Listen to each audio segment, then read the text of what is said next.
I got a couple of emails today and text messages asking me what I thought of Doctor Who and the Toy Maker, and the answer is, uh, it's sort of mixed.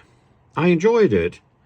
I'm not sure it was quite as good as it could have been, and my reason is very specific. It's about length. I think the episode should have been twice the length, and the duel between the Doctor and the toy maker should have been significantly bigger.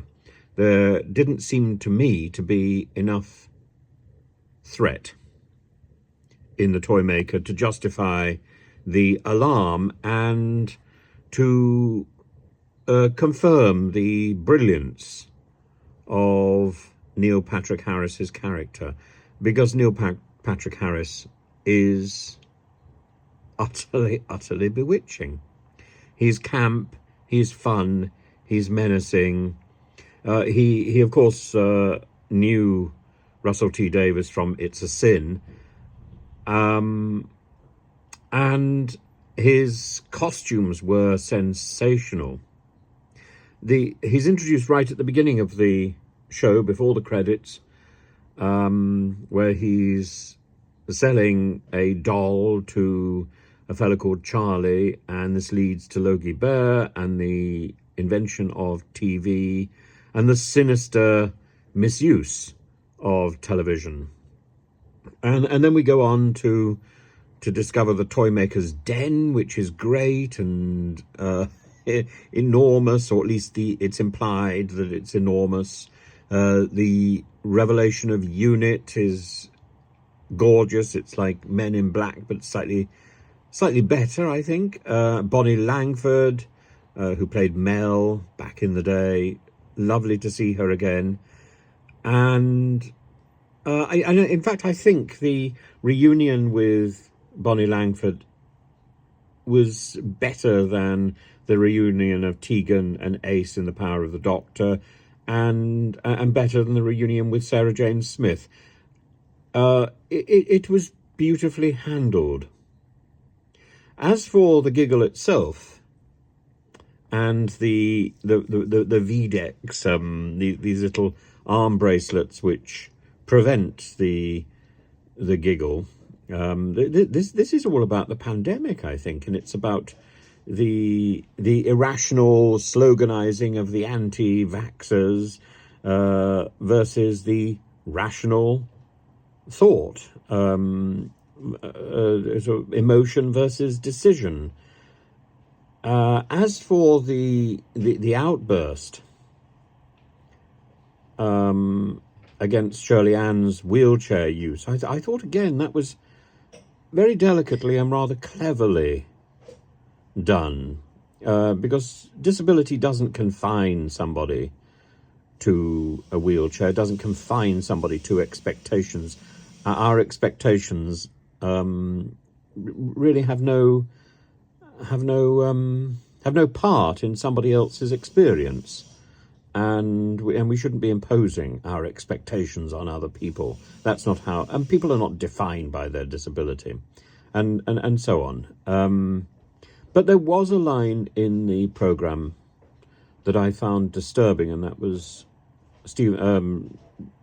Tennant's line about the human race. The human race is nasty, and you do that. And I thought that was unnecessarily dark at a point when